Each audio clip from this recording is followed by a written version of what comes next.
And Clay, your search, our search, we are already what we're looking for. We're it already.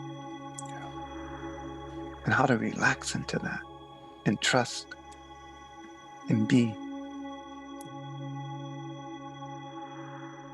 Hi, my name is Clay Boykin, and I am in search of the new compassionate male. Each week on the podcast, we have fascinating people from all over the world. You know, the podcast can be filled with laughter, or it can be intense as we try and learn from one another. And sometimes, well, it can be deeply intimate, like our conversation was earlier today. I had two guests, Dana White and Jonathan Staggers. Dana has been on the podcast before. He received his PhD in mythological studies from Pacifica Graduate Institute, and he currently serves as a contributing faculty member there. Among countless other things, Dana hosts the Myth Salon. That's a Zoom webinar that features well-known presenters, a group of scholar educator panelists, and an online audience. Jonathan is from Richmond, Virginia. He graduated from the University of Missouri and became a pro football player with the NFL. He played for the Pittsburgh Steelers, the Green Bay Packers, and the Detroit Lions. After leaving the NFL, Jonathan went into acting and was with the American Conservatory Theater. He also became a Breema instructor and practitioner, a counselor, educator, a role model for youth, a body worker, and Jonathan is on his own search for self-understanding. Let's join that conversation. This is for everyone, right? This is for everyone. For your men's group. This podcast is heard around the world. Okay. That we're all one. Yeah. And as opposed to that being a word or a phrase, what does that look like or feel like in one's life? How do I walk with that? How do I move with that? And even more importantly, as opposed to other people or governments or organizations telling you what's right for you, taking the time to investigate for yourself what feels really right for yourself. Self-inquiry, self-understanding, because we really are supported. It's there.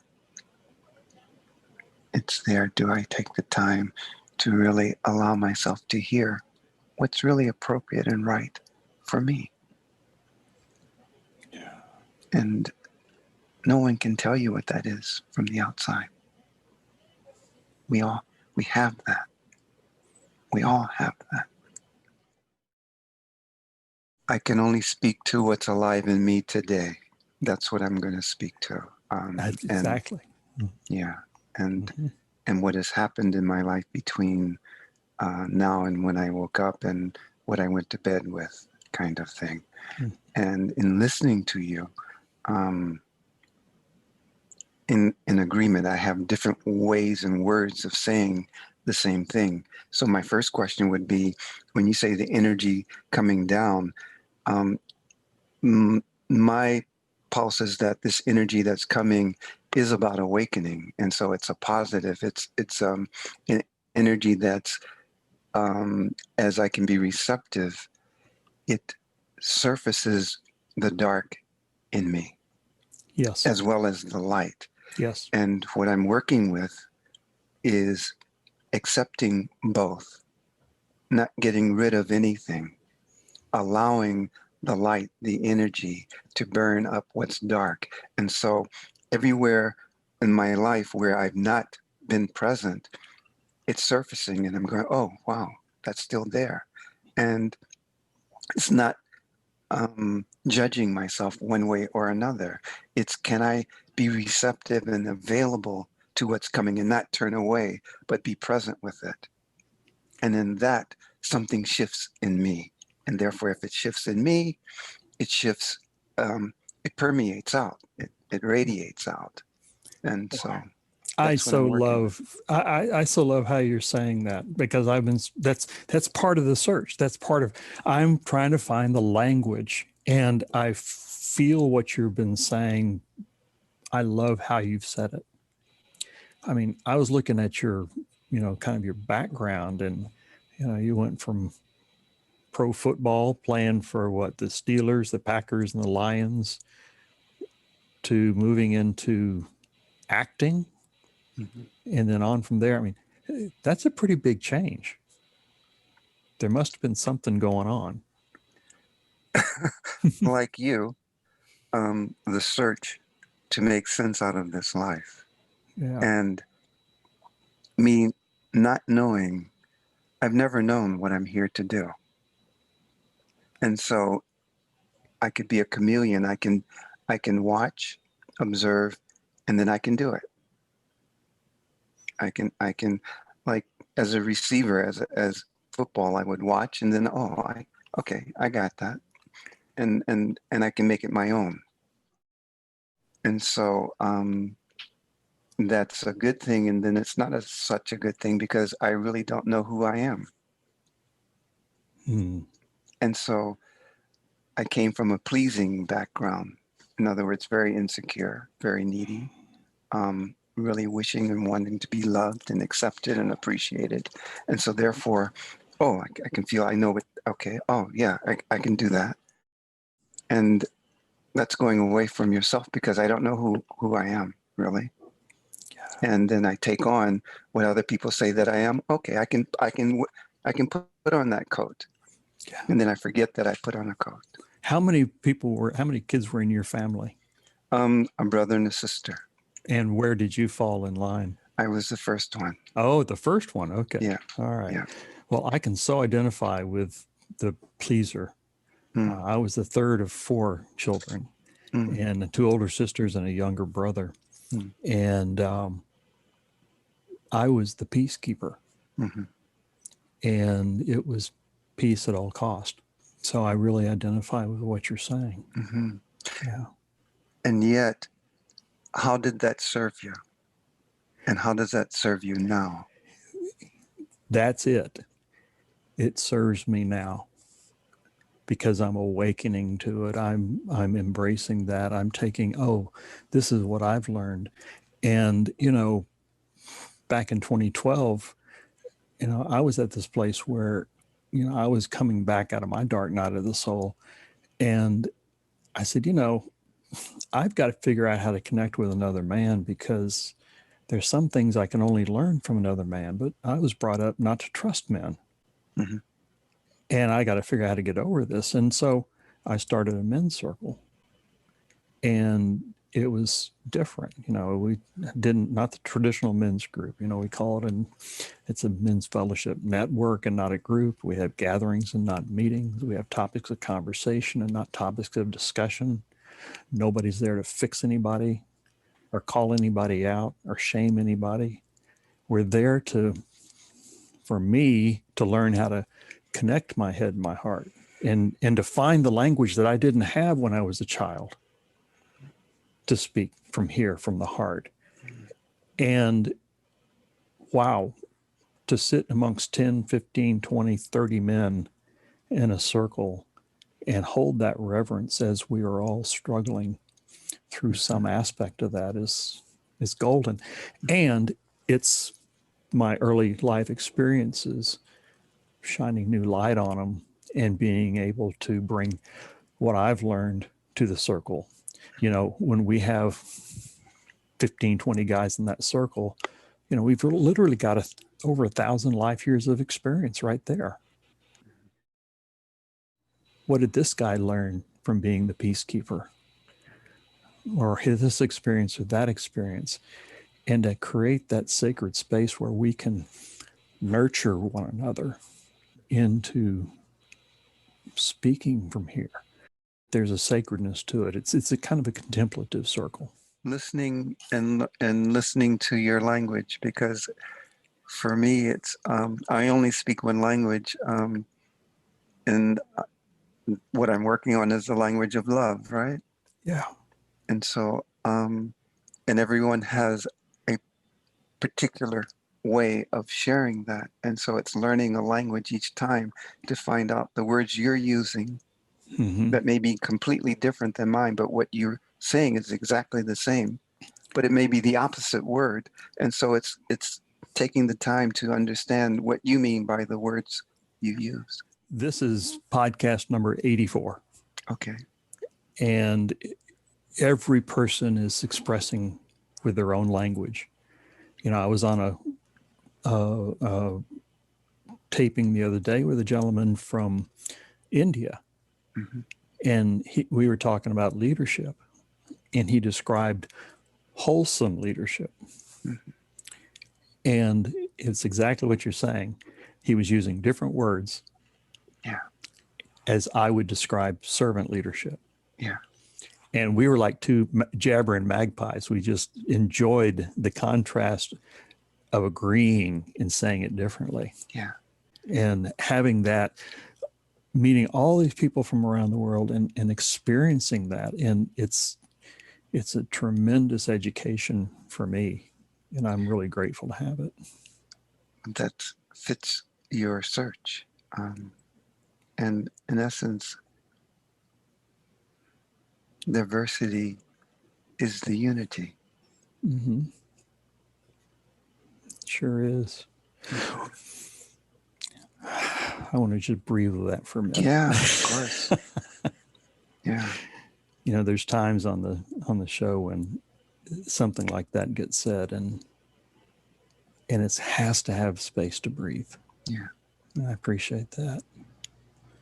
So let me ask, Dana, where did you and Jonathan meet? There's got to be a story there. There is definitely a story. I would also appreciate just an opportunity to go back just a moment to something that Jonathan said, which has to do with him not really knowing who he was, so he was searching. And I think particularly in a male culture, but particularly in American culture, based on individuality, we have this real hankering to know who we are, which means the other side of it is knowing who we're not. And when we look at a search, if you know where you're going or what you're looking for, well, the first thing to do is look for what you think you're looking for. Well, to me, I'm reminded of a story that we have in one of the books that I worked on with Guard, where a guy goes out in the yard and he's looking out in the front yard under the street light where he can see. He's looking for his keys. And his friend comes up and he says, well, what are you looking for? I'm looking for my keys. And they're out there looking around on the yard. He said, well, where did you lose the keys? He says, well, they're in the house somewhere. and so he said, well, why are we looking out here? And he said, well, there's so much more light out here. Yeah. And I'm struck by how we are fed signals that basically light up the world, but they don't reflect upon the interior that we have to live in. And it's really important for us to know who we are without the lights on, because the fact of the matter is that our journey only begins when we let go of the compasses that have been handed to us by human history, by our families, by our cultures. And once we understand that the search can take on an infinite capacity of directions, then we become open to it. And it's no surprise to me that Jonathan is a receiver and not a defensive back.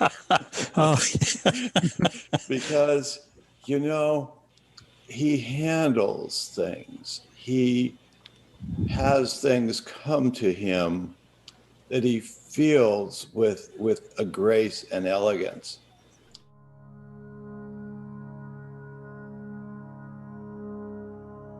One, a path that can be walked is not the Tao. It is not the way. A name that can be named is not the name. It is not the Tao. The Tao is both named and nameless. As you've heard in listening just this little bit to Jonathan, that I listened to in the first part of our coming together today was what attracted me to him. We are both participants in a Tuesday morning session that a lot of these that we have today are being brought together courtesy of Zoom. I heard him say something, and it wasn't much, but it was enough to kind of like make me sit up and look and listen. And I said, I wanted to make contact with him. And it had occurred to me in doing that, that the voice that I heard was the Tao Te Ching. And I wasn't working with the Tao Te Ching. I'm aware of it, but in the same way that I would say I'm aware of the Bible or the Quran or, you know, any other text or book or something like that. And I've looked at a few of the aphorisms and what have you, but his voice evoked it. And so I brazenly knocked on his door, metaphorically speaking, sent him a chat in there or an email. I don't remember what it was, but I said, it's going to sound like a silly question, but how would you feel about voicing the Tao Te Ching? And here's what I'd like to do. And it was a really silly ambition. I had no idea what I was really asking him to do, nor what I was asking myself to do. And I read them to myself and I thought, you know, I can come up with these verses myself. I can do this. And after about the first two or three, I realized something else has to go on. And we did the first couple, you know, almost, I thought, oh, gee, well, there's only 81. We can do 3 or 4 or 5 in a day. And we'll be done in a couple of weeks. And, you know, it doesn't really work that way. Right. So we began to, I introduced myself to him. And the very first session, I remember, I made an appointment with him. And I said, how about if we get together next Wednesday at like 2 o'clock and all that, and we'll go for it. And in the course of just talking with him, he says, well, you know, why don't we do one now? And by the time the date for the first Wednesday came around, I think we already had 2 or 3 of them recorded. Mm. And I will say, one of the real blessings and the characteristics of it is the elegance and responsiveness that Jonathan brings to both the product and the relationship. Mm. I never know when we're going to record. I'll let him know when I have one ready or I'm working on it. And next thing I know, it'll be like, could be 9 or 10 o'clock at night. It could be 10 o'clock in the morning. You know, we just do it when it works out for us. And it's like water. It just ebbs and flows. The nameless originates heaven and earth, the beginning of all that is. The named mothers the 10,000 things. What hit me as we first got on here, and Jonathan, you said, "Hi, Clay." I had this chill go through me because that was the voice. It is. That was every piece of it. And Jonathan, here you are. And there's such, I want to say, magic, but there's also a reverence and an intimacy in what you all are producing that it's very special. And I've shared that from time to time with our men's circle. And it transforms. It takes us to another place. So if I don't say it later, I'll say it now. Thank you both for the work that you're doing. That's the essence coming through, man. That's the oneness of us all. Yeah. Yeah, that's the project. Beyond recording with Dana, how do you spend your days? I'm pretty focused right now. I've gotten my life coaching certificate as well as my intuitive guidance certificate. This is from Southwest Institute of Healing Arts in Arizona. And I'm in the process now. By December, I will have a certificate in transpersonal psychology focusing on trauma. I'm also connected with this One New Heartbeat. It's a nonprofit organization, and am facilitating and listening to youth using almost the RAP program of the Copeland Center, Wellness Recovery Action Planning, and peer counseling. It's really focused on peer counseling, peer mentoring, really being together in that way. And so we're also involved in another group that Dana has come, and you're welcome to check it out. It's called Raw and Uncut. And it's raw and uncut. Where on Mondays and Fridays, people have an opportunity just to be themselves and share what's alive for them, what they're going through, or what's important to them, and they are heard. And yeah, it's like that. You never know. Wow. And I'm finding my way. I'm in an entrepreneurial program with the trust fund that's connected with the NFL Players Association. Former players are in an entrepreneurial program for a year. And so I am allowing what I'm here to do to come. And as we connect today, I'm really focused on awakening, really focused on being the light, being an infinite spark of pure love. So that means what I said in the beginning, everything that's not that gets to come up to the surface. Yeah. And this is what I wish to share and hold space for. And so I'm doing that. That's what I'm working on. That's what I'm doing. I don't have clients at this point. That's not my focus. My focus is to be. I'm dropping. Not intention, but dropping that I have a choice. You know, at first there's no choice, right? Body, mind, connection, feelings come in. I don't have control over my feelings. They come and they go as they come and go.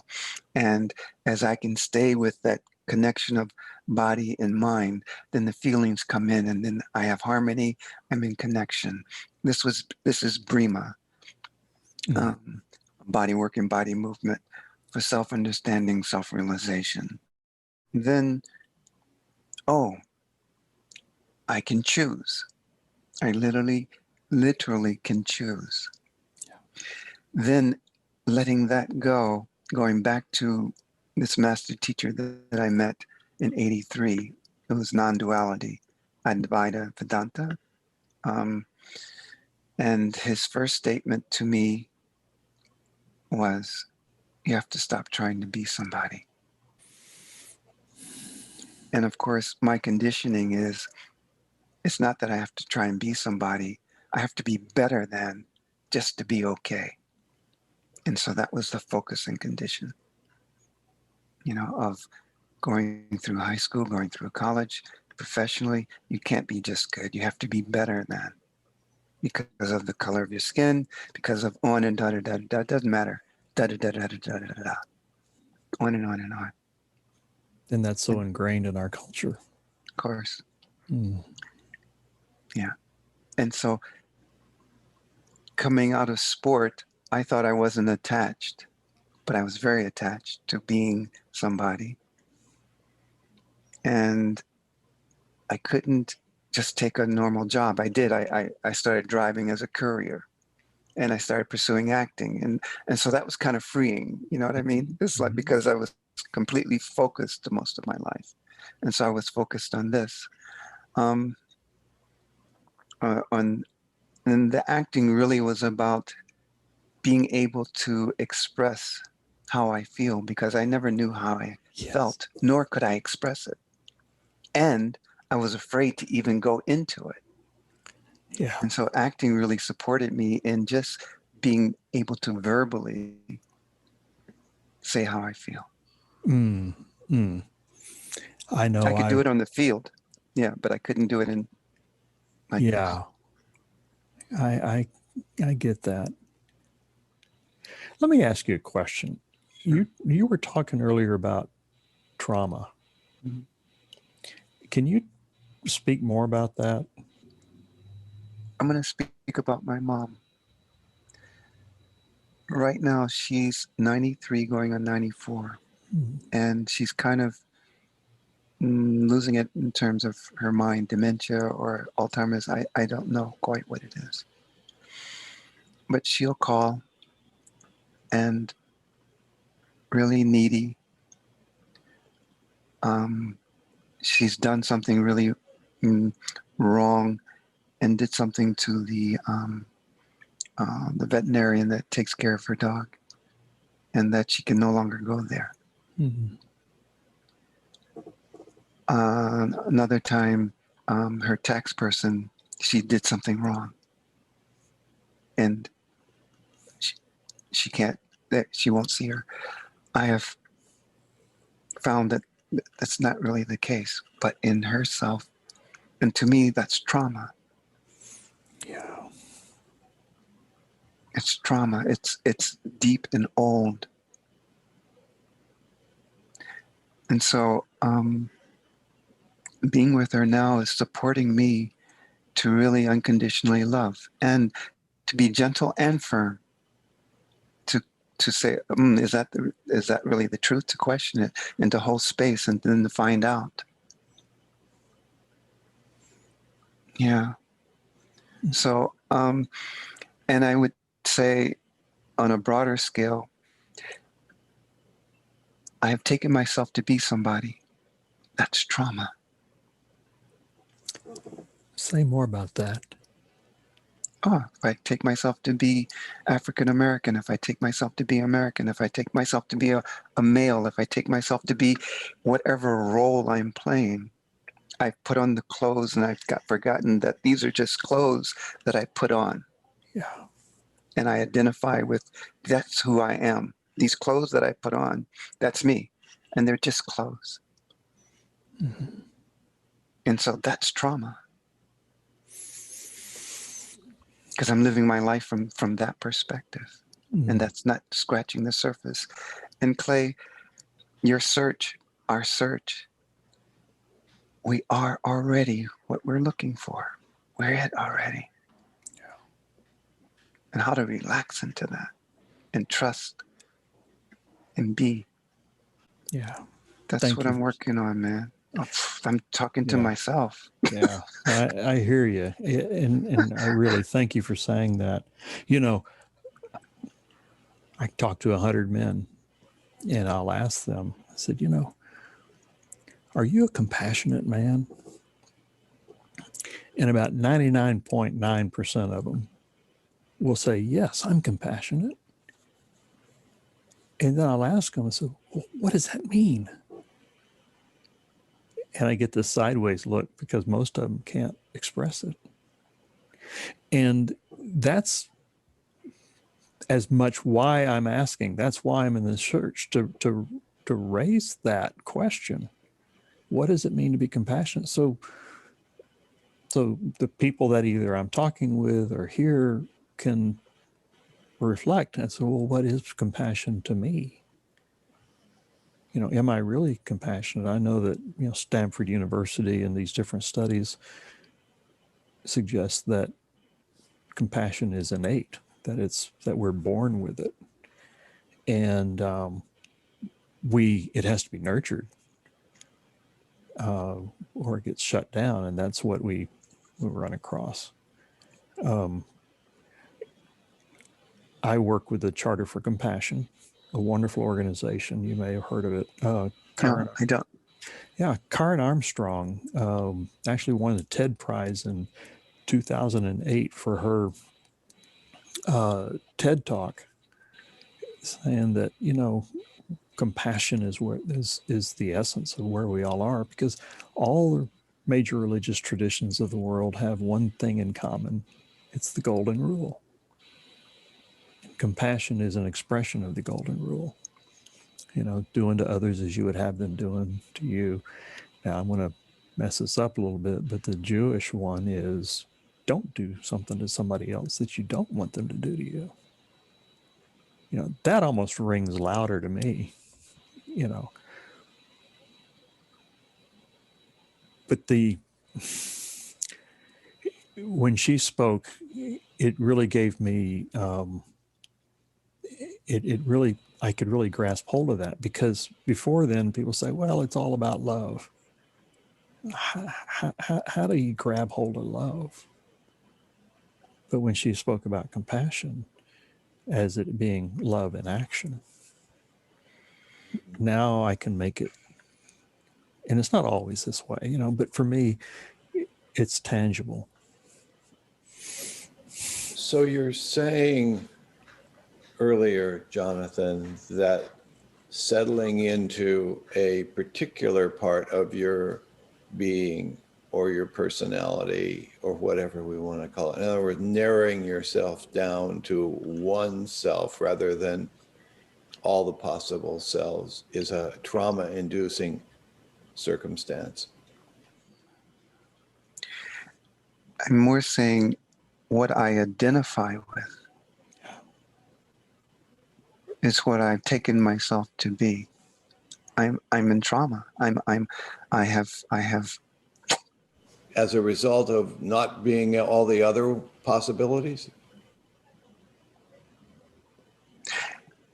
in this moment, Dana. Just gently close your eyes and breathe for a moment and be with me.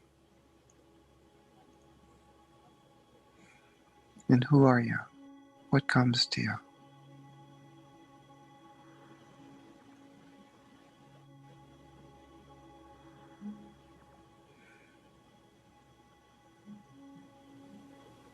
I'm just here without any extension. I'm not moving. There's nothing beyond me right now. It's all here and now. Yeah. So we've collapsed the past. We've collapsed the future Mm-hmm. into this moment. And so when you are in the future or in the past, when you recognize it, come on back to now and see what's alive for you. That's more than enough. So it's a taste, right? It's something that's alive. But are you saying that the trauma is the absence of the past and the future, or the presence of the past and the future? It's the identification with the past or the future. Okay. It's the identification. Yeah. Okay. So being in the moment cuts me free from the trauma. When you're in the moment,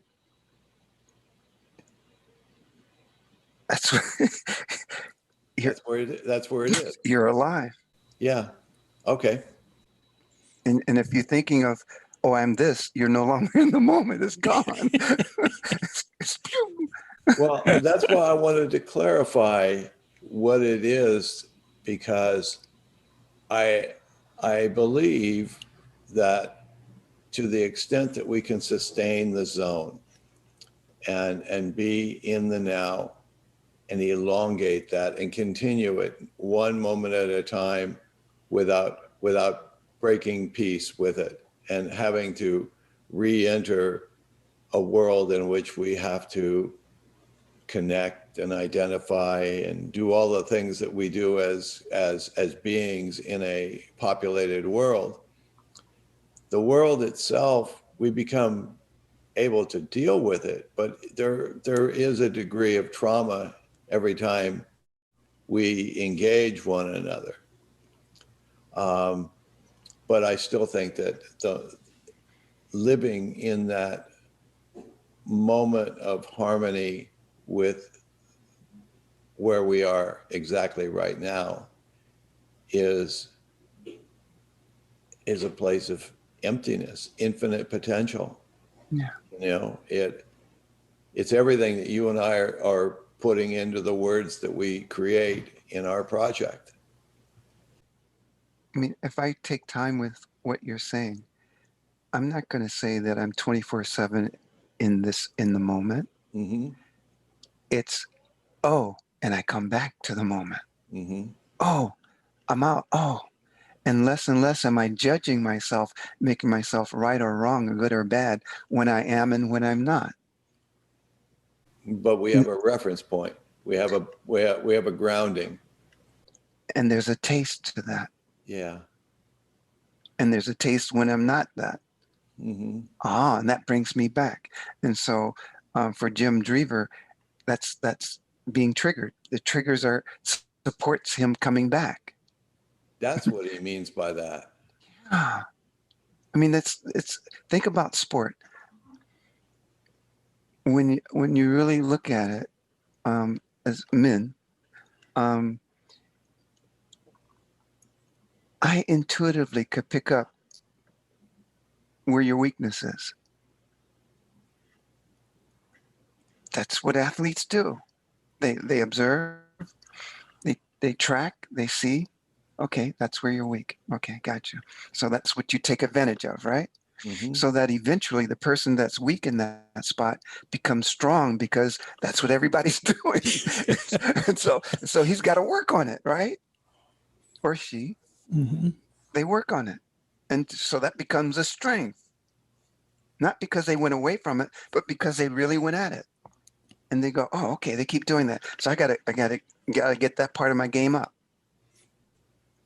And so the transition was, oh, I see your weakness now, as opposed to seeing your weakness to take advantage of. It's like, oh, how can I support you in that? That was part of the phase.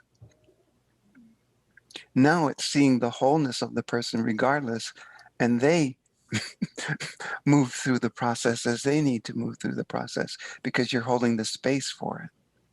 Mm-hmm. You know, we talk about that in our circle. Now, the guys that are coming into the circle, you know, they may have gone through a recovery program and they're looking for the next thing, not to leave the recovery program, but they're looking for something a bit more,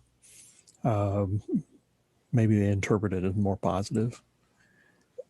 And I say, well, maybe you're looking for something spiritual. And they say, well, I'm not going to go back to organized religion because I got burned on that. They haven't made that distinction yet. And I know for me, you're using the term holding space.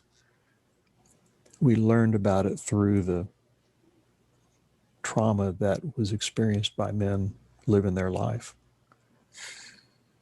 Being able to show up when a man lost his son tragically, or another one standing beside him holding his hand as he in peace because he's not alone makes this transition. The sacredness of holding space. I've gotten a real reverence, the beauty of that. And I so appreciate how you're speaking about it. There was something you said in the very beginning about trauma when I asked you about it. It's what Jean said to me in the beginning, that I have to stop trying to be somebody, because we are already. We are already.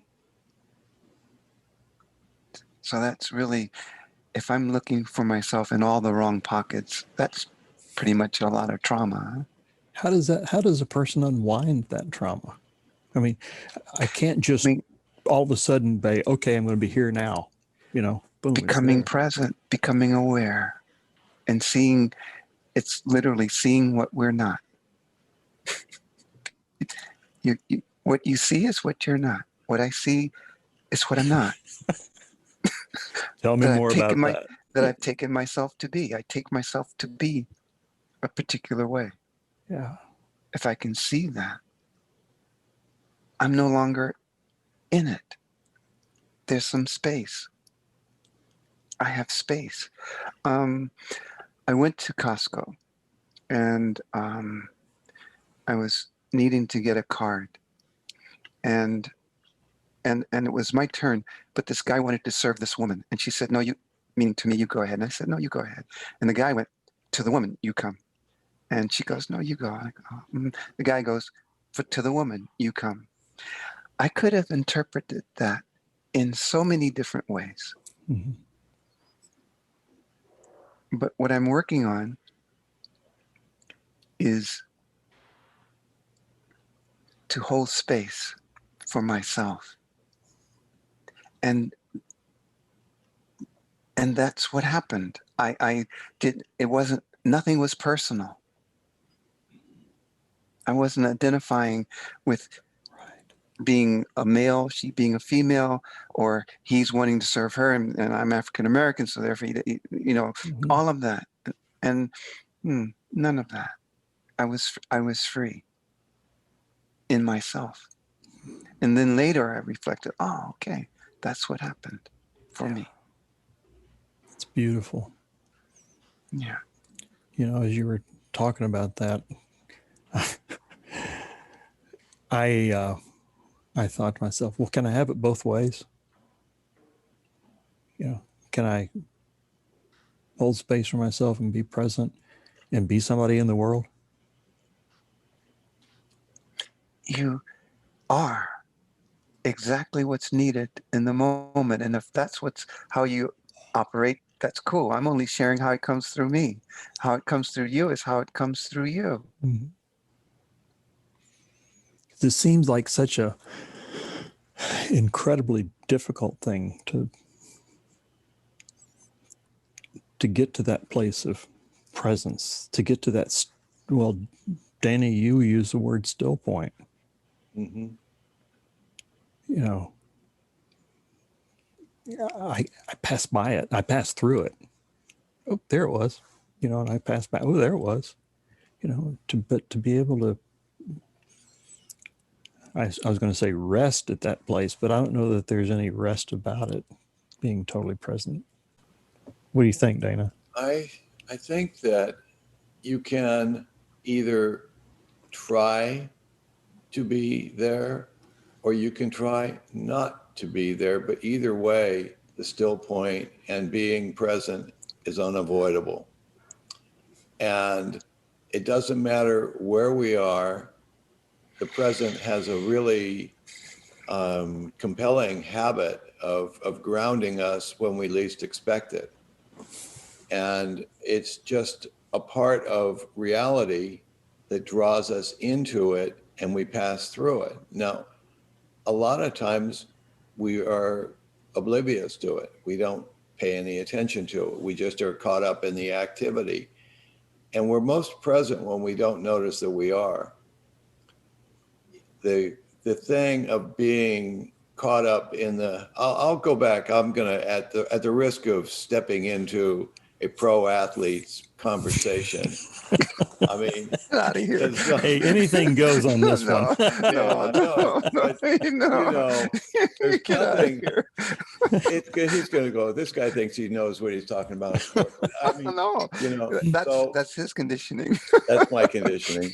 So there's nothing like losing your focus on the game when you're in the game, because that's when you run straight into a guy setting a cheap pick, or the ball flies up and hits you in the face, or does something strange.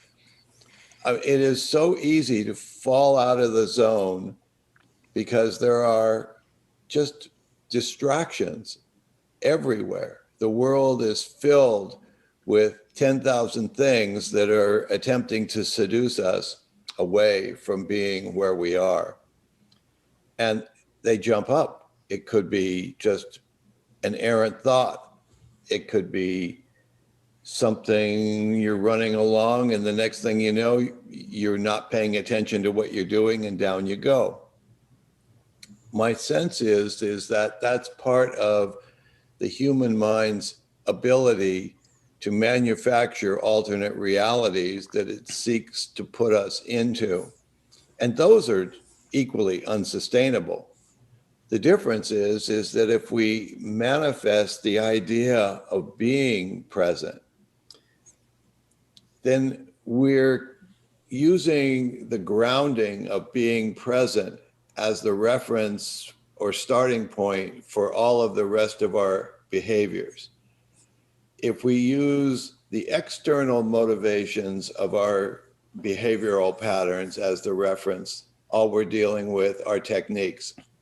All we're dealing with is memorizing a ritual that has served us to go through. But it's like knowing how to play music from the heart or playing off of a sheet. A mind freed from thought and desires can see the mysteries.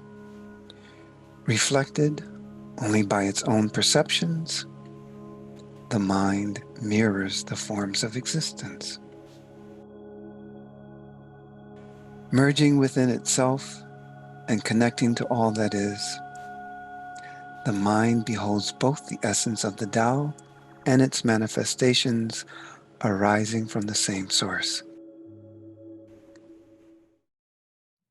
If we follow what it is that we come up with out of our way of being, it's unrepeatable. We don't know what it is that we can do, but we have sustained the pull of the present through a series of moments. And it doesn't matter how long those things last, but they're there. They're there as a compelling pull of how we are and the potential that we have. And what separates us from a lot of the other beings is that we're aware that we're not in the present. My little dog has no clue about anything other than the present. He's completely absorbed in the present. We have the ability to pull ourselves out of the present. We think we can. We create a fiction that we call time, memory, imagination, however you want to label it, and then we characterize it. You know, I mean, this is it's one of the great seductions of humanity is that it loves itself. So it makes up stories about itself. My little dog doesn't make up any stories about himself. We are his story. We're his context, and he loves every moment of it. So if I could be like my little dog, I would just simply go through. Now, would that get me through the day? I don't know. I like to live in the present when I can. But I will say that there are advantages to both ways of living. I'm a much better cook if I step into a kitchen with a game plan. And I'm not quite so, self-possessed as to think I can do all of this without any awareness of what elements I'm bringing to the table. Yeah. So there's a little bit of yin in every yang, and there's a little bit of yang in every yin. So let me try this. Dana, when you and I first met, we knew that we were kindred spirits when we realized that we both owned at one time a Gibson B25 12 string. Mm-hmm. Not the best 12 string in the world. I think we both had the same complaints about it, although it was and mine still hangs on the wall. Yeah. But there were times when I tuned that and it was perfectly in tune. You could touch the string and they resonate. The whole thing would light up. The vibrations just, I could feel it. That comes to mind when I'm centering myself, when I'm finding my still point. It's that perfect resonance in the present. And that just hangs. It's the harmonic that's touched, that's not touched, And that's where my mind goes. It's a high G string. It's a high G string. Sound does something to us. And I've never lost track of the fact that when I started down this creative path, it was sound that drew me into it. Jonathan has transformed my life, and we've been together now for 5 months, 6 months, something like that. I don't know. I know that I am irrevocably transformed by exposure to this man. Yeah, It's the Tao. It's the Tao, but you are the conveyor, brother. You are. Had you said, "Are you kidding me?" or what do you possibly have in mind? He said yes, and I think saying yes to all of this is really, it affirms the power of agreeing to participate in something. When one is committed to moving forward in a new direction, you don't know where the path is going. And if you did know where the path is going, then it's not a new direction. Yeah. Yeah. If you're on a path, it's somebody else's. Yeah. Mm-hmm. And we embarked on this thing not knowing either one of us where it was going to go.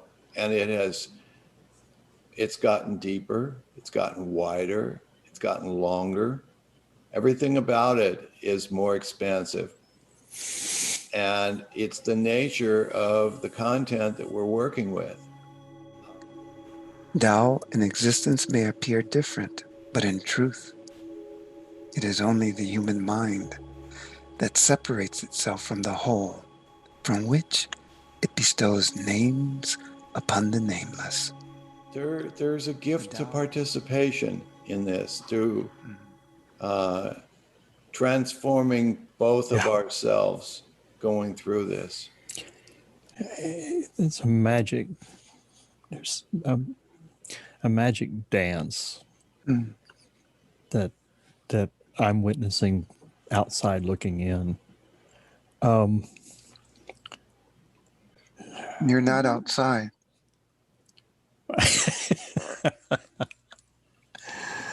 Thank you. Mm-hmm. You're part of. Yeah. Yeah. How was this year for you so far, Jonathan, with the change with COVID and so forth? Alignment, focused alignment, awakening, to share and allowing everything to happen. Mm-hmm. Letting go of what's dissolving and wishing to be a part of bringing in what's coming. So that's kind of my focus. It's no different than the 60s, early 70s, finishing college, having to really stay focused. There's race riots, there's Vietnam, and I'm getting my degree, and I had an operation on my shoulder, and I'm drafted by the Steelers, and the Army wants to draft me too, and I'm graduating from college, and I have another person who's getting job offers, and I don't know what I'm going to do, and what happens if I don't make professional athlete football. I don't, so I'm focused. Mm-hmm. I'm really, we're talking with you, Clay. I mean, wow. I mean, it's a big wow. It is for me too. The way he speaks from the heart, it's so natural. Yeah. What we're doing when he reads is just completely natural. It flows out of him like water. So I'm very grateful to you both, and I'm deeply honored to be part of this gathering conversation. Me too. Thanks, Dana. Well, let me ask. I could spend only about another 4 hours talking, but we can't. Because I'm so thoroughly enjoying this. Before we go, is there anything, Jonathan, that comes to mind that you'd like to share? This is for everyone, right? This is for everyone. For your men's group. This podcast is heard around the world. Okay. That we're all one. Yeah. And as opposed to that being a word or a phrase, what does that look like or feel like in one's life? How do I walk with that? How do I move with that? And even more importantly, as opposed to other people or governments or organizations telling you what's right for you, taking the time to investigate for yourself what feels really right for yourself. Self-inquiry, self-understanding, because we really are supported. It's there. It's there. Do I take the time to really allow myself to hear what's really appropriate and right for me? Yeah. And no one can tell you what that is from the outside. We have that. We all have that. Thank you so very much.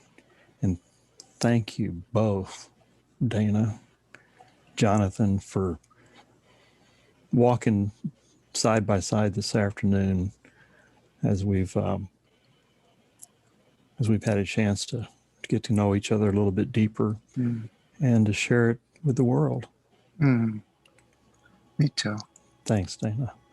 Thanks, Jonathan. Thanks, Clay. One love, man. Yeah. Yeah. The Tao is truth within the truth. The being inside all existence. The way beneath all directions.